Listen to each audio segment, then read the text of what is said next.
Welcome to the Jack and Pat podcast with your hosts, Patrick Dempsey and Jack Castagna. On today's episode, we'll be reviewing Game of Thrones Season 6, Episode 8, No One. We'll be reviewing the movie Warcraft, as well as Love and Friendship. We'll break down the box office, talk about news of the week, and our Frank from Ant-Man segment. Here is your host, Patrick Dempsey. Hey everybody, this is the Jack and Pat podcast. We're here today talking about Game of Thrones Season 6, Episode 8. We're going to be doing a Warcraft review, my review of Love and Friendship, box office breakdown, news of the week, and Frank from Ant-Man segment, the huge. I'm Patrick Dempsey. Here's my co-host, Jack Castagna. Jack Castagna. So we'll get right into our Game of Thrones review. The No One. The episode's titled No One. It starts off in Braavos with Arya recovering. She finds Lady Crane. Lady Crane takes her in, gives her some milk of the poppy. You know, what'd you think of that whole? You know what? I still don't know is it called milk of the puppy or milk of the poppy? Oh, you know, like milk poppy. Of the puppy. You know, like opioids. That's weird. It's like opioids. Well, you know what? I kind of knew that she would definitely come back. You know, Lady Crane, after. Well, sorry to cut you off, but after at the podcast last week, I thought at the end of the episode she would find Lady Crane. Because they built her up as such a character, you know, they're not going to just throw her away. And, you know, we'll talk about what happens at the end, but... I thought it was going to be Gendry the one that sees her, because everybody's coming back, you know. Yeah, I'm not too sure. I think they just forgot about Gendry. Yeah. I don't see... Hopefully not. I don't see his role in the plots, but he has a claim to the throne. If Tommen dies, who knows? He has the best claim to the throne. He's half Robert's son. Tommen's not Robert's son. You are not the father. Like Gentry actually has a claim to the throne. He is a Baratheon. Joffrey, Tommen, Marcella, none of them are Baratheons. Hopefully he'll come back. But I thought that was great that she was the one that came back and helped her out. So. Yeah, all right. And then right after we left Braavos, we went to the Brotherhood without banners and the Hound, just killing. Yeah. That was brutal. The part that I liked about that is that it's not even like he said anything. He just walked up and started killing them. He just goes and starts killing them. He ripped off a guy's scrotum. Hey, that was all fucking... Hounds will be hounds. The Brotherhood's come back at the end, but then we go to Marine and... You know, Tyrion and Varys. Varys is leaving. I think he's going to Westeros, right? Yeah, he's going to Westeros. Yeah, and they had a nice moment there. He's like, I'm the most famous dwarf in the city. And then he's like, I'm the most famous dwarf in the world, you know? Oh, yeah, he's trying to give himself a little bit more credit. And then, see, I'm just going, in terms of scenes. We go to King's Landing and Cersei with the Faith in the mountain. I was a little bit disappointed. I thought he was going to kill, all of them. I wish... Lancel was dead. I'm tired of that guy. Really? I'm tired of that guy. Really? Was he ever a good character? I miss his long blonde hair. He was treated like shit at the beginning. He was having sex with... Robert? Yeah, he treated him like shit. Yeah. But then he was having sex with Cersei, and then... So was Jamie. You want him to live. No, I'm just saying... Yeah, but Jamie's a better character than Jamie's a better character than Lance. Lance is like a throwaway character. No one gives a shit about Lancel. You know, he... Yes, and then he goes all radical. He goes all evangelical, Ted Cruz shit. So that was a little, but it was cool to see the mountain rip his head up without even trying. He just picked it up, and his head came with it. And then we see Brienne go to Riverrun, and we get that long-awaited reunion with her and Jamie. More importantly, you see Podrick and Bronn. Yeah, I have to say I wasn't disappointed. That satisfied me. Their interaction, and I just wish the Blackfish would listen. Yeah, but I really like that scene, like you're saying too. Like I'm not talking about the Bronn and Podrick. I'm talking about the Brienne and Jamie. Like it seemed as though while they were talking, it seemed like they wanted to say more to each other, but they didn't. I don't know. I felt like they were saying what they had to say to each other, but I feel like Brienne and Jamie kind of just want to say. Yeah, I know. Well, Bronn's do you think they're fucking? Who knows? If you fuck her, I would fuck her. Go Pod. That's good old. Go Bronn. Look at them. No, but yeah, good old Bronn for you. Yeah, so it was great to see them together, and I liked how she tried giving up the sword and stuff. Yeah. You know, that's like I think she might be more honorable than Ned Stark. No. Really? I think she's just. I mean, yeah. She's less careless with it than he is. No, but she let Renly die. Oh, that wasn't her fault, but yes. But she was pledged to it. She let Catelyn die. How many people is she gonna let die? All right. Then the Blackfish, they try and convince him to leave and go to Winterfell, and she gives him the letter from Sansa, and he's like, she reminds me a lot of Catelyn, but which is more than he's ever given. He's like, you'll serve her better than I can. And he doesn't give a shit about Edmure. Yeah, really. He's like, he talks about how great Catelyn is. Yeah, but Edmure's a dick, as indicated by what he does. Yeah, we'll talk about that a little bit. So then we go from there, we go back to King's Landing, and you see Tommen outlawing trial by combat, which was in Cersei's back pocket the whole time, because she's like, I have the mountain, and my trial I'll win because I have the mountain as a trial by combat. But now her own son handcuffs her by outlawing trial by combat at the High Sparrow's command. And he's, I think Tommen, they did that. I can't stand him. Really. He gets me so angry. I think they did that because I'm sure the High Sparrows, or just the Sparrows for that matter, I'm sure they told him, yo, we can't have a trial by combat because of this mountain dude. So he was like, oh yeah, let me just whisper in Tommen's ear and he'll obey. But you know what, like, I don't know what'll happen with that. I really don't. Yeah, I'm not too sure now. She's obviously. I was never, because they were hyping up this trial, but she was hyping up this trial by combat all season, and I knew, like, typical Game of Thrones fashion, they're not just gonna do the predictable thing. So I guess Cleganeble's off the table. Yeah. Right? Well, no, I think it won't happen this season, but we can look for it next season. Yeah. And from there they go back to Marine, where they're telling jokes. Haha, it's this whole scene to like just lighten the mood, and then we get the Masters come back and they're trying to take Marine. I didn't really like that scene. There was a scene previously a few episodes back. Yeah, no, about how patrol. I go on patrol. Yeah, but I don't know. I feel like, I mean, they're obviously used to lighten up the audience and stuff. It's some humor. I mean, I'm not a fan of Grey Worm music. No, especially his new clothing. What the hell is he wearing? It looks like I don't even know. Looks like Chippendales. Yeah, really. It's exotic dance. Looks like a crappy. Then from Marine, we go back to Riverrun, and that's where we get Jamie's talking to Edmure, and then Edmure goes in and I can't even. And they take back Riverrun, the Lannisters, and the Blackfish tells Brienne and Pod to go, and he's going to stay, and he's more used.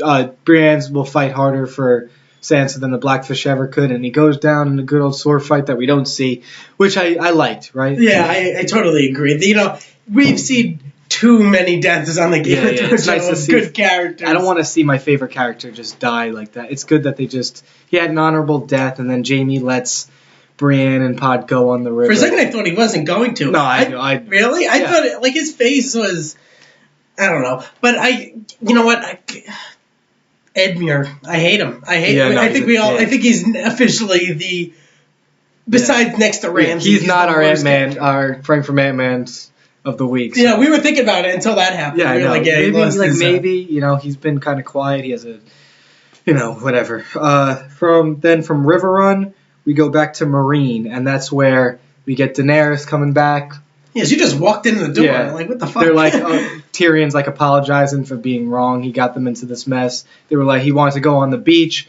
Grey Worm is like, no, we'll stay in. We'll defend the pyramid. And then Daenerys comes in and dude literally just walks right in the door. Like, sup, bitches, I'm back. But I think the way I think that will play out, we obviously won't see it next episode. Yeah, because that's the Battle of the Bastards. Yeah, but I think in the 10th episode, I think Daenerys will be like, let's fight. And then all of a sudden, I feel like that's when Theon and Yara are going to come and they'll shoot down the Masters. At first, I thought it was them. I didn't see the Master Sigil. I mistook it for the Masters. The Greyjoy octopus thing. Squid. Oh, whatever. It's the Kraken. That's what it is. Kraken. Yeah, it's a Kraken. Yeah. But I thought, well, hopefully that will happen. But I think that's a pretty easy estimate or guess what'll happen. And then next we go It's Brotherhood without banners again, and we get our two favorite people back. Beric Dondarrion and Thoros of Myr. They're killing some traitors, and the Hound's like, no, I want some of that, and they're like, he's like, let me kill all of them. They're like, you get one. And he's like, I want two. He gets two. Some Pawn Stars action. Yeah, he wants to kill some haggling. He wants to kill him with a axe, but they're like, we don't do it that way. So they hang him, and then Hound, I think, is going to join the Brotherhood. You think? Right? I don't know if he'll join the Brotherhood, but I definitely do think he'll stick with them for a little while because, who else could he go with? The Hound is the Brotherhood's doing some good. That is true. I feel like because, he's always traveled by himself, went out for his own selfish reasons, with, like, Arya trying to return her, which on the outside is a good thing, but he really did it for ransom. Like, he did it all for himself. Yeah, and I feel like now that he's with them, he'll be doing something for the greater good. He got with Brother Ray and those villagers. They were building the whatever. Yeah. And then he was having some good times. He's chopping some wood, and then they all get killed. And they start chopping some people. Yeah. Oh, good. Hounds be hounds. So I like that. I enjoyed that. Then from that we go back to Bravos. And that was a very good. The return of the waif, and she kills beloved Lady Crane. Yeah, the waif. Yeah, that's the girl. She kills Lady Crane, and then Arya lures her back to where Arya's the best because she learned to train in the dark. When you're blind, you're in the dark. So she learned to train, and they don't show that too when she ends up killing the waif and putting her face on in the House of Black and White. I like that though. Yeah. It gave you a little bit more suspense. It's like an action scene, okay, but it was cool. Like they go follow the blood, they follow Jaqen, and then he sees the waif's face up on the wall among the faces, and he's like, you passed, you're no one, and she's like, no, I'm Arya Stark. And she fucking walked away like a boss. She's like, I'm out. Yeah, I really enjoyed that. It was nice to see Arya finally embrace being her again. Like, actually say, no, I'm not no one. I'm Arya Stark. It's been 2 seasons. Yeah, really. So I think we probably won't see her back in Westeros until the beginning of next season. Yeah. But and it's very interesting to see what happens with her. Maybe she'll find Jon and Sansa if they make it through the next episode. Yeah. But yeah, it's interesting to see what'll happen. Oh, that would be a little ridiculous if she gets some Bravos. And everybody's freaking dead. No, but it's really interesting. Maybe she'll go back to Winterfell or go back to the north, or maybe she'll go to King's Landing or stay down south, Riverlands. Who knows? Anything's possible. She's going to the north. I don't know. No. Next episode, Battle of the Bastards. Jon and Sansa are going to take back Winterfell. I hope. Imagine if they don't. That'd be the worst. Whatever. And then Arya's going to find him next season. They're going to kick some ass together. Hopefully. I mean, Game of Thrones, you never know. But this season has been a little triumph for the good guys. So yeah. I'm hoping. And that ends the episode. She embraces herself. The episode's entitled No One.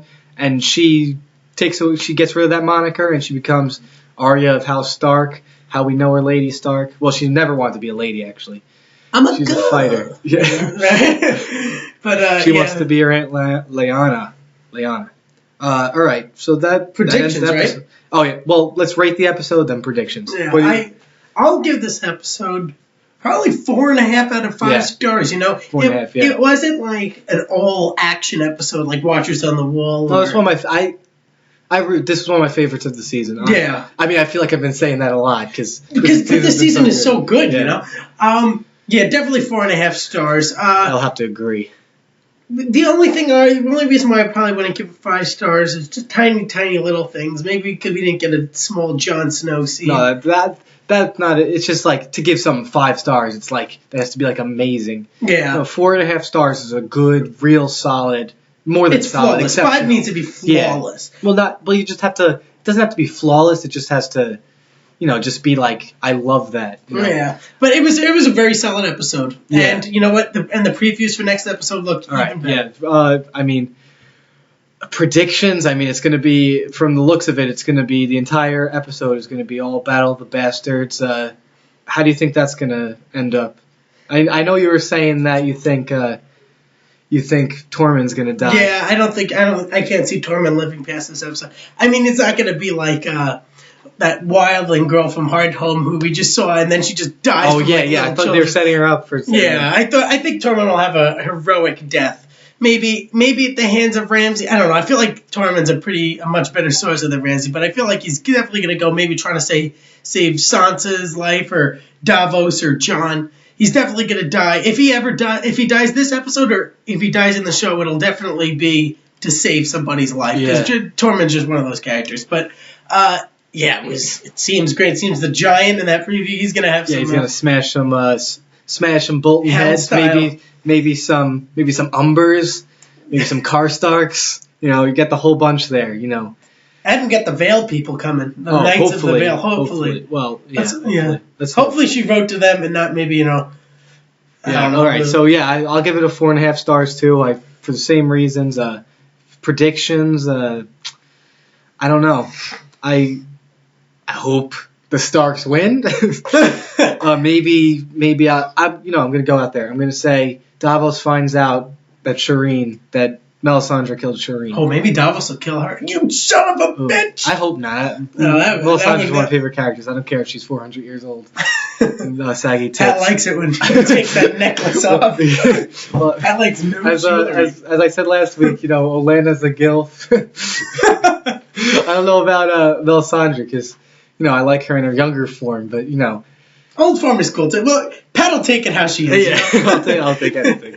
All right, we're going to move off Game of Thrones. That's our review of No One, Game of Thrones Season 6, Episode 8.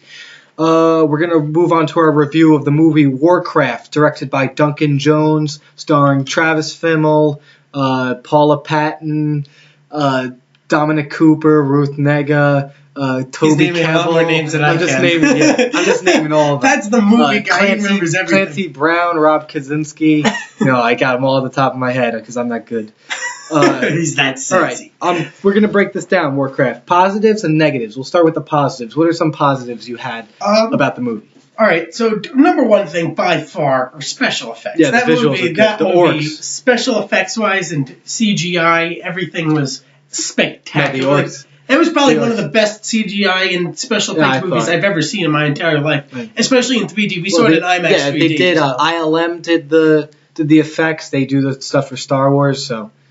Yeah, it was very good. The orcs looked very real. Like, they had all the emotion on their faces. The sceneries, when they're looking out in the distance. Yeah, my favorite part. I love the orc Duratan, the protagonist for the orcs. He was one of the standouts in the movie for me. I thought it was an above-average fantasy film. Definitely probably my favorite video game movie. Next to Resident Evil, what's not better than Resident Evil? What's better than Super Mario Brothers, the movie? Oh, yeah, that is true. Or Mortal Kombat. Some great movies, 5-star movies. I think the movie itself as a whole, it was okay. Me personally, I don't feel like it was like a really next to the special effects. I didn't think it was a good movie. I think it was an okay movie. Acting was a little bit cheesy in some places. Dialogue was really cheesy. We're just moving. No, well, positives, yeah, whatever. We'll move on to the negatives because that's the fun part. Yeah. I have some. Positives. I thought the score was really good. It was actually by the same composer as Game of Thrones, Ramin Djawadi. That was good. I like the music. All right, now on to the negatives. What I thought. First of all, miscast some of the parts. Yeah, absolutely. Some of the dialogue was just like, cheesy. And some of the attempts at humor, like the one Garona the orc, she's like he wants to lay with me, and I'm like he wants to. It's not funny. Me and Pat were laughing not at the joke, but because how bad the joke actually was. Some of the jokes were just not good. Yeah. And then first of all. I had a little gripe with that freaking kid who played the young wizard. He looked like he came straight out of the cast of Teen Wolf.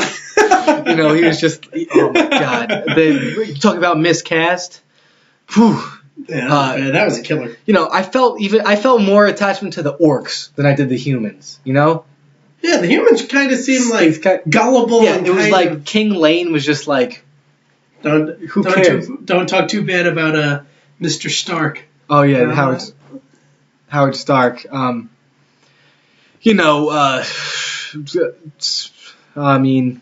some of the stuff was just miscast.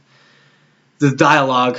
All right, what do you think? I'm saying the same shit over and over. I'm fumbling but on my you know words. what? You kind of have to. You know, you got to reiterate of just some of the things, how bad some of the things in this movie actually were. But you know, there were some nice parts in it, some bad parts in it too.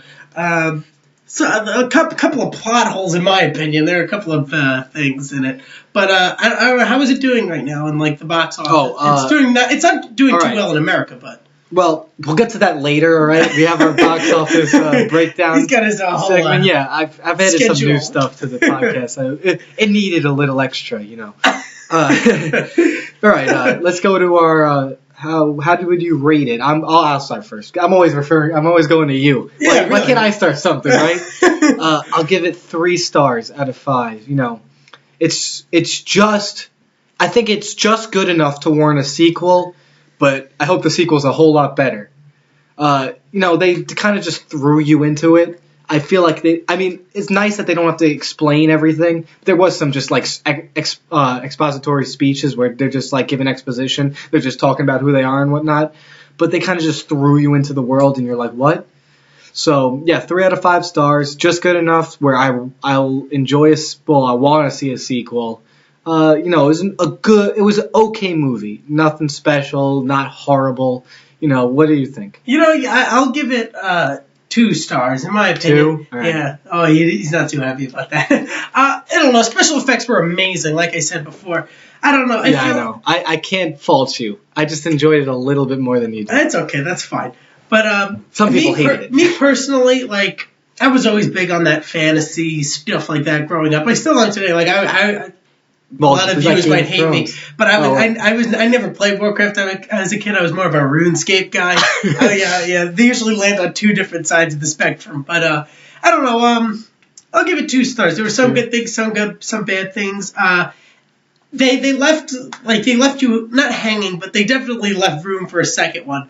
Now it just comes down to, will they capitalize? Well, they have baby Moses work at the end. Oh shit. That's a spoiler, but no, it's fine. No. The movie starts off with yeah. It doesn't matter. It doesn't matter. Let's get off this. I don't want to spoil anything. No. Durtan, yeah, and his wife. Yeah, they have a baby. They have a baby. But something happens with the baby at the end. I won't get into spoilers. No, but they definitely viewed. No one's listening to this. Thank God you mentioned this, because I didn't know if we were doing spoilers or not. So good thing I didn't say anything. Good. But whatever. Who's listening to this anyway? But yeah, definitely make room for a second one. Now let's just hope they could do a little bit better on the second one. But although I don't mean to be the bearer of bad news, but sequels don't really tend to be better than the first ones. Dark Knight. Oh yeah, Home Alone 2. You know, I actually like Home Alone 2. All right, so that's our review of Warcraft. Now, quickly, I just want to give my own review of Love and Friendship. I saw it. Jack did. It's an indie film by Whit Stillman. It's great. It's like Whit Stillman has some of his movies like Barcelona, Metropolitan, Damsels in Distress, Last Days of Disco. He's known for his very cutting dialogue and they're odd movies. Like, he has a very specific style, and you know, this one, Love and Friendship, it's based off a Jane Austen novella, Lady Susan, and it's the best of both worlds. You get your Whit Stillman, you get your period piece. If you love Pride and Prejudice, Emma, Mansfield Park, Sense and Sensibility, you're probably gonna like this. It's cutting dialogue within. It's not the overly romantic like Jane Austen. It's very good. I give it a 4.5 out of 5 stars. Wow, that high. Yeah, I really enjoyed it. I hope more people see it. It's a small film. So yeah, that's Love and Friendship, directed by Whit Stillman. It's Kate Beckinsale, Chloe Sevigny, whatever the fuck her name is, and then a couple other guys. Not really too famous people. It's an unknown cast, really. I don't know about unknown, but so that's my Love and Friendship, 4.5 out of 5 stars. I hope everyone sees it. And how's that movie doing? The critics love it. The box office, not so much. I'm not even sure if it's in the top 10. I don't think so. There's so much shit out. It's also a small film. Yeah, all right. On that note, since I mentioned box office, let's go into our box office breakdown.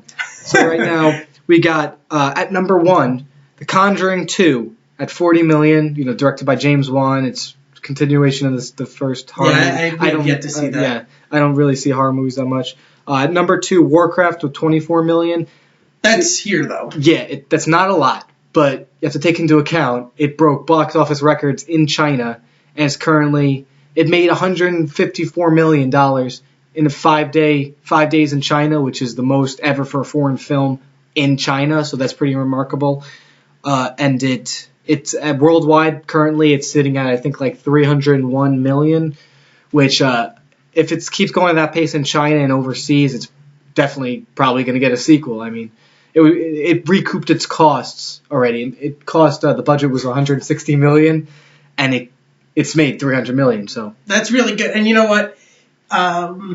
For all of those Warcraft fans in the United States, you got to really thank the Chinese out here. They're really putting the team on their back. I think the biggest base of the game is in China, so that's be thankful. And the Chinese don't really care about if it's a good film or not, because see, they don't. I don't think they like dialogue-y films, like talky films, because they're Chinese. English is most of their second language. Maybe none of them speak English, so they like the movies where the action speaks for itself.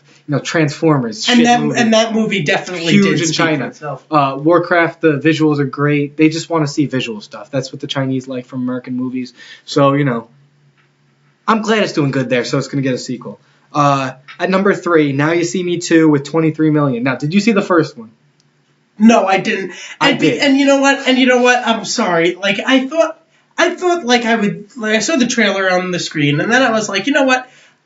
This actually looks pretty good. Maybe I'll go see it, and then I'll see the first one, and then maybe I'll see the second one, and then Daniel Radcliffe appeared on the screen, and I was like, oh no, yeah, get me away from I'm not seeing this movie or the first one. I saw the first one. Not a great film, not a horrible film, just somewhere in between. If I would give it stars, it'd probably be like 3, maybe 3. Yeah, you are very generous with those stars. No, see, 3 is like the middle ground. It's your go-to. Is really, it's your go-to star. 3 is just. See, 2.5 is like I'm bordering not liking it or liking it. 3 is I just like it. Okay. Yeah. It's just passing for me. Yeah, so I'll give it to that. I mean, I love Mark Ruffalo. Hashtag Ruffalo Soldier. I'm on Twitter. Ruffalo Soldier. I'm not. That's my handle, but hashtag Ruffalo Soldier. I'll know where you're at. The first one was okay. Ruffalo was the best part. It was okay. I don't think it should have had a sequel by any means. So I will not be spending money to see this. Maybe I'll catch it on HBO in a year. At number 4, Teenage Mutant Ninja Turtles Out of the Shadows with 14 million. And I can tell you for a fact I'm not seeing this shit. Yeah, really. Enough said. Pat's words were simple, but good enough. And at number 5, X-Men Apocalypse with 10 million, which some people were predicting that Me Before You would just make the top 5. But, X-Men made 10 million. Me Before You made 9.7 million. So it just beat it. X-Men just beat that shit. What? Amelia Clark movie. Yeah, really. About a guy in a chair who they fall in love and who gives a shit because it's sappy crap that's just trying to make you cry. And I will not cry. Me and Pat, and I'm sure I've told other people this before, Amelia Clark is one hot woman. I'm not going to lie. She's not the hottest. But she's not a good actor in some She's things. Okay. No. If you saw Terminator Jenny Smith, or Genesis, Jenny Smith, it's cool. Not a good movie. I don't know if you saw it. Did you see it? Yeah, I did. It's not good. Yeah, so that's our box office. Other things. It's sad. Popstar. I'm holding out hope and made like 1.7 million. We love Popstar. We still listen to the soundtrack. Whenever we're in the car, we still listen to the Popstar soundtrack. Yeah, some of it. It's fun. Now, we're gonna go to some news of the week. FYI, it's all Star Wars. We're big Star Wars fans. we are. I love me some Star Wars. Porkins, Eloasti, great characters. If we did a Star Wars podcast, they would be our they would be our Frank from Ant-Man of the week. Porkins for episode 4, Eloasti for episode 7. So first on the news docket, We got some Rogue One reshoots. Have you heard about this? Yes, I have. And you know what? I heard from multiple people. No, there's multiple sources. Page 6 first ran the thing that they were in trouble, and then they were running a thing that 40% of the movie was getting reshot, and that they were trying to change the tone. It was too dark. It was a war film. And then Slash News said that Christopher McQuarrie was coming on to direct, to take over. Then Christopher McQuarrie on Twitter shot it down. He said, you know what, bloggers, you can fucking call me. And he threw some shade at them. And then they got Tony Gilroy, who wrote the Bourne movies. He's coming on as he's script doctor. He's going to come on and do some stuff with the script for the reshoots. There's all these conflicting reports. Disney's saying they're just doing reshoots to make a good film, a better film. I am putting no credence in these rumors. I just want whatever product comes out on December 16th, 2016, as long as it's a fucking kick-ass film, I don't care about what's happening now. I mean, I heard that, when everybody found out the Fantastic Four was going into reshoots, everybody was like, oh, no, it's going to be terrible. It was terrible. It was terrible. No, it happens with a lot of movies. Yeah, most movies go through reshoots. Blockbusters. Every big blockbuster studio tentpole film goes into reshoots. Don't freak out, everybody. The script, they shoot what they can, they go back, they get a first cut of the movie, and then they say, oh, I want to add something, and they put in the budget area for you to be able to reshoot. So it's no big deal. Don't worry. Yeah, Star Wars will be fine. We'll move on from this story. Another Star Wars themed story, if you can tell. John Williams will be scoring Episode 8 and Indiana Jones 5. We love John Williams, so for obvious reasons, Star Wars. I love Indiana Jones soundtrack, so. Do you have any thoughts? Just happy, I guess. Yeah, in my opinion, my favorite Indiana Jones movie was by far 3. I love Raiders of the Lost Ark. And the second one was I didn't Temple of Doom. It was okay. Yeah. It was more of like an action movie. Like the other ones are like good adventure films. Like the third one I loved. Fourth one, you have Shia LaBeouf. Oh no, it's not good. No, Crystal Skull is not good. It's not good. No, Crystal Skull is not good. Mutt? You mean Mutt? Shia LaBeouf is Mutt. But Shia LaBeouf is a really good actor. He's a really good actor, but that movie is not. Yes, he is. No, he is a good actor. He has some. Have you seen Holes? Oh yeah, no, Holes is. Have you seen the Even Stevens? Wait, have you seen the Even Stevens movie? Have you seen Eagle Eye? I feel like he is an Eagle Eye. And Disturbia, those 2008, 2009 movies. Nothing will beat Holes, though. Nothing will ever beat Holes. I guess. Holes is pretty good. Indiana Jones was not his best role. Sigourney Weaver, all right. So, we're happy. We have our Frank from Ant-Man. Wait. Who's the host of the show? Who introduces shit? It was to be fair to everybody, it was my idea to make this podcast, but Pat has done everything since then. Yes, I have. All right, now it's time for our Frank from Ant-Man segment. I think we need like 10 seconds just to silence. We need to talk about this because I feel like though we don't have a. No, we do. Clear. Is it? I'll tell you. Yeah, I got it. Does he have one eye? What? He does not have one eye. I don't know who you're talking about. Our Frank from Ant-Man of the week is the Blackfish. Oh, yeah, okay. Fine. Brendan Tully? Yeah, Brendan Tully, the Blackfish. Oh, poor Blackfish. He's a bigger character than we usually would go for Frank from Ant-Man, but, he did die. Yeah, that is true. He died nobly. Yeah, we're going to pay tribute to the Blackfish. Here lies Brendan, the Blackfish Tully. They wanted him to get married. He was like, hell no, I'm just going to be a bachelor. I'm going to kick some ass. He said no. He didn't care about that. He didn't want to have children. He was the Blackfish. He was the black sheep of the family, but since the Tully sigil is a fish, he was the Blackfish. He hit Edmund's and Catelyn's father's funeral pyre because Edmund couldn't. Because Edmund's what a bitch. Fucking bitch. No. He lived a Blackfish and he died a Blackfish. Yes. He's number one in my heart. Yes. I hope he's number one in your heart. He is. But we have I think in my opinion, we have a pretty close second. We got Beric Dondarrion back. Yes, but it's the Blackfish. It is the Blackfish. We're honoring the Blackfish. Of course. So that is our Frank from Ant-Man segment. That'll also do it for our podcast. But I got a couple plugs. We got a Twitter account. We got a Facebook page. We're on SoundCloud. We're on YouTube. So follow us on Facebook. We're getting out there. We're getting famous. Follow us on Twitter at JackPatPodcast. At JackPatPodcast. Tweet us. Probably no one will. But feel free to. More power to you. Follow, like us on Facebook at facebook.com/JackandPatPodcast. Follow us on SoundCloud, Jack and Pat Podcast. Oh, and also follow our beautiful Twitter accounts at Lord Karstark and at The Real Half Hand. All right, and at Goodbye Frank. Yeah, Goodbye and then Frank. My personal Twitter account at Real Pat Dempsey.